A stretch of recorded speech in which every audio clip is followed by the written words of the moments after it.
اور آج ہم ایک بڑے مہتوپورن بندو پر بات کرنے جا رہے ہیں، اور وہ ہے اسلام کا پیسفل یا شانتی پورن نیچر یا پرکرتی جس کو کہتے ہیں۔ تو وہ شانتی ہے یا گھرنا ہے ہم نہیں جانتے، جانتے بھی ہیں تو آپ لوگ جانتے ہوں گے۔ تو آج اس کے بارے میں چرچا ہم کریں گے ایکس مسلم سچ والا جی سے۔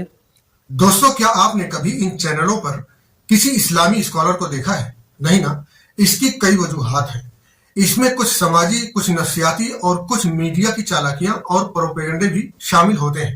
اسلام مخالف میڈیا کو معلوم ہے کہ اسلام چھوڑنے والوں کا بیان کچھ زیادہ ہی کنٹروورسیل ہوتا ہے، جو کہ لوگوں کی توجہ کھینچنے میں بہت بڑا رول پلے کرتا ہے۔ اور آپ نے اس گٹکھا کھو سے سنا بھی ہے کہ اسلام شانتی ہے یا نفرت ہے۔ اس کے بارے میں یہ لوگ زیادہ جانتے ہیں، اس کے بارے میں یہ مرتدین ہی بتائیں گے۔ اس طرح یہ لوگ ان مرتدین کے ذریعے اپنی اسلام دشمنی کا اظہار بھی کرتے ہیں اور یہ تاثر بھی دینے کی کوشش کرتے ہیں کہ اسلام کے بارے میں ان مرتدین سے ہی معلومات حاصل کیا جائے۔ تو آج ہم جانیں گے کہ یہ مرتدین اسلام کے بارے میں کیا جانتے ہیں، کیا بتاتے ہیں اور کیا چھپاتے ہیں۔ آئیے دیکھتے ہیں۔ جی سچ والا جی ہاں، دیکھیے، قرآن ایک نہیں بلکہ 12 جگہوں پر یہ کہتا ہے وَقَاتِلُوهُمْ حَتَّى لَا تَكُونَ فِتْنَةٌ وَيَكُونَ الدِّينُ كُلُّهُ لِلَّهِ۔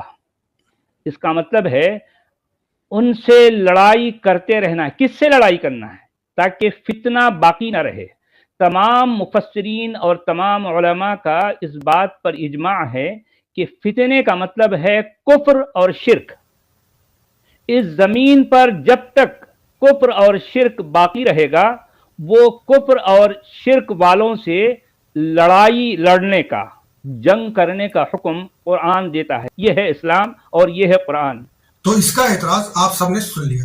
یہ مرتد جس نے اپنے چینل کا نام سچ والا رکھا ہے، آج کی اس ویڈیو میں آپ یہ جان لیں گے کہ اس کے چینل کا نام اس کے اوپر سوٹ بھی کرتا ہے یا نہیں کرتا ہے۔ اس نے جس آیت پر کیچڑ اچھالا ہے وہ ہے سورہ انفال کی آیت نمبر 39۔ اور خاص بات یہ ہے دوستو کہ اس نے اس آیت کو آدھا بتایا، آدھا گول کر دیا، اور جو آدھا بتایا بھی ہے اس میں بھی آدھا ترجمہ صحیح کیا، آدھا اپنی مرضی سے جھوٹ ملا دیا۔ اس میں کہا گیا ہے اور ان لوگوں سے جنگ کرو یہاں تک کہ کوئی فتنہ باقی نہ رہے اور دین سارا کا سارا اللہ کا ہو جائے۔ پھر اگر وہ باز آ جائیں تو معاملہ اللہ کے حوالے کر دو، وہ جانتا ہے، سب دیکھتا ہے۔ یہ ہوا اس آیت کا پورا ترجمہ۔ اب تھوڑا سا پیچھے چلتے ہیں۔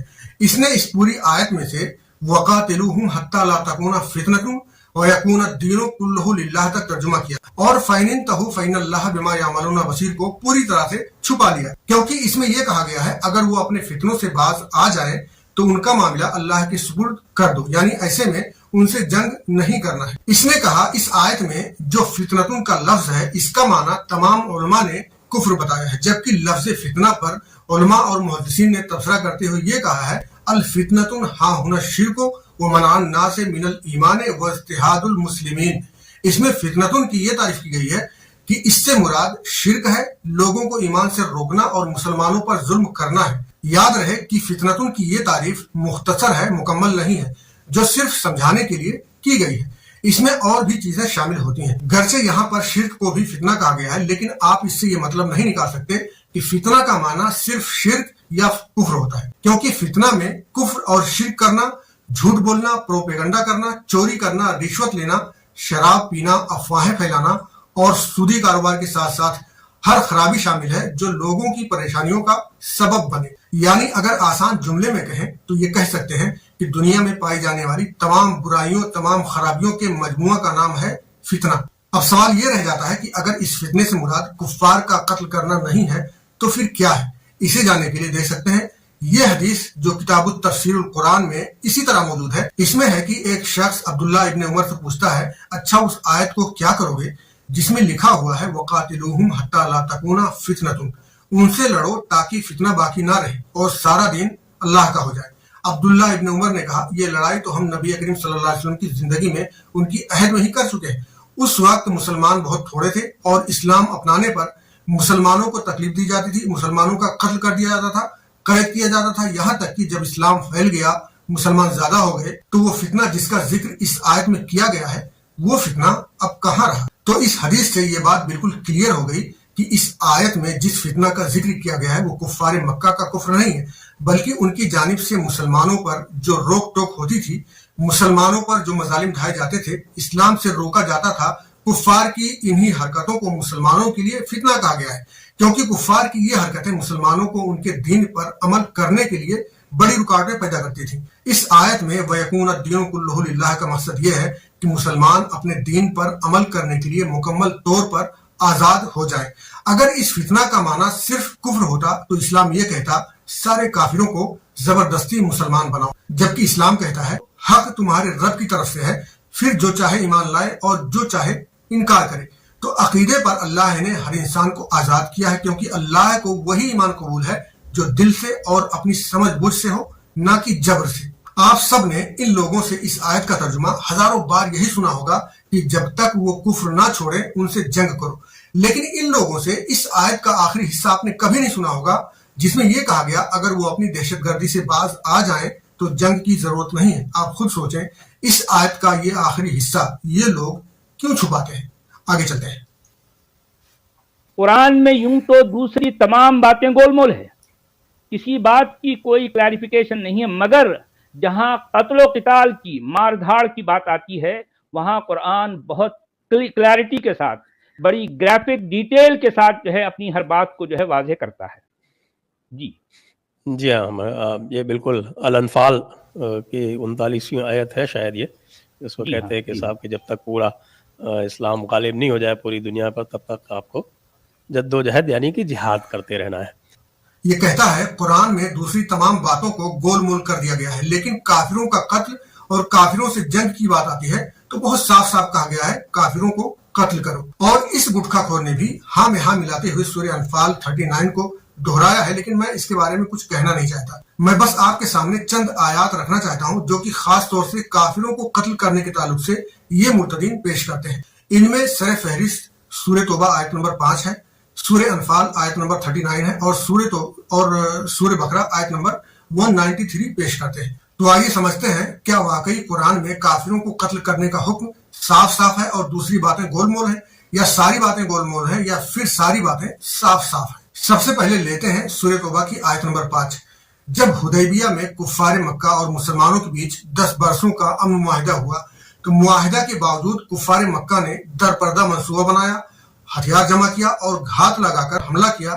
اس پر سورہ توبہ کی آیتوں کا نزول شروع ہوا، اور یہ پورا معاملہ جاننے کے لیے ضروری ہے کہ سورہ توبہ آیت نمبر 1 سے شروع کیا جائے تاکہ پورا معاملہ سمجھ میں آ جائے۔ تو سورہ توبہ کی پہلی آیت میں یہ کہا جا رہا ہے کہ اللہ اور اس کے رسول کی طرف سے ان مشرکین سے اعلان برات ہے جن سے تم نے معاہدہ کیا تھا۔ پہلی آیت میں ہی یہ بات کلیئر کر دی گئی ہے کہ برات کا اظہار ان مشرکوں سے ہے جن کے ساتھ حدیبیہ میں امن اور جنگ بندی کا معاہدہ کیا گیا۔ اب جان لیتے ہیں دوسری آیت۔ اس میں کہا گیا ہے پس تم زمین میں 4 مہینے تک آزادی سے چل پھر لو اور جان لو کہ تم اللہ کو عاجز نہیں کر سکتے، اور بے شک اللہ کافروں کو ذلیل کرنے والا ہے۔ اس آیت میں بھی انہی کافروں کو مخاطب کیا گیا ہے جن کا ذکر پہلی آیت میں کیا گیا تھا۔ یہاں وارننگ کے ساتھ ساتھ انہیں 4 مہینے کا موقع بھی دیا گیا ہے کہ وہ اپنے معاملات ٹھیک کر لیں۔ پھر تیسری آیت میں کہا گیا اور حج اکبر کے دن اللہ اور اس کے رسول کی جانب سے لوگوں کے لیے اعلان ہے کہ اللہ اور اس کے رسول مشرکوں سے بیزار ہیں، پھر اگر تم توبہ کر لو تو وہ تمہارے لیے بہتر ہے، اور اگر منہ موڑو گے تو جان لو تم اللہ کو عاجز نہیں کر سکتے، اور کافروں کو دردناک عذاب کی خبر سنا دو۔ اس میں بھی انہی لوگوں کو مخاطب کیا گیا ہے جنہوں نے امن معاہدہ کو توڑا تھا۔ اس سے پہلے کی آیت میں انہیں 4 مہینے کی مہلت دی گئی تھی کہ وہ اپنے معاملات درست کر لیں، اور اس آیت میں پھر سے تنبیہ کی جا رہی ہے کہ اگر تم توبہ کر لو تو یہ تمہارے حق میں بہتر ہے، ورنہ تم اللہ کو ہرا نہیں سکتے۔ پھر آیت نمبر 4 میں کہا گیا البتہ ان مشرکوں کے ساتھ جن سے تم نے معاہدہ کیا تھا، پھر انہوں نے تمہارے ساتھ کوئی دھوکہ نہیں کیا، معاہدے پر قائم رہے، کوئی سازش نہیں کیا، اور نہ تمہارے خلاف کسی کی مدد کی، تو ان لوگوں کے ساتھ ان کے معاہدے کو ان کی مدت تک پورا کرو، بے شک اللہ پرہیزگاروں کو پسند کرتا ہے۔ آپ نوٹس کریں آیت نمبر 4 میں مسلمانوں کو یہ گائیڈ لائن دی جا رہی ہے کہ جو کفار تمہارے ساتھ اپنے عہد پر قائم ہیں ان کے ساتھ تم بھی اپنا عہد پورا کرو، مطلب ان کے ساتھ اس امن معاہدے کی پاسداری کرو جو معاہدہ تم نے ان کے ساتھ کیا تھا۔ اگر اللہ یہی چاہتا کہ کافروں کو ان کے کفر کے سبب قتل کیا جائے تو اس مرتد کے بقول اللہ نے آیت نمبر 4 میں یہ کہا ہوتا کہ جو لوگ اپنے عہد پر قائم ہیں انہیں بھی قتل کر دو،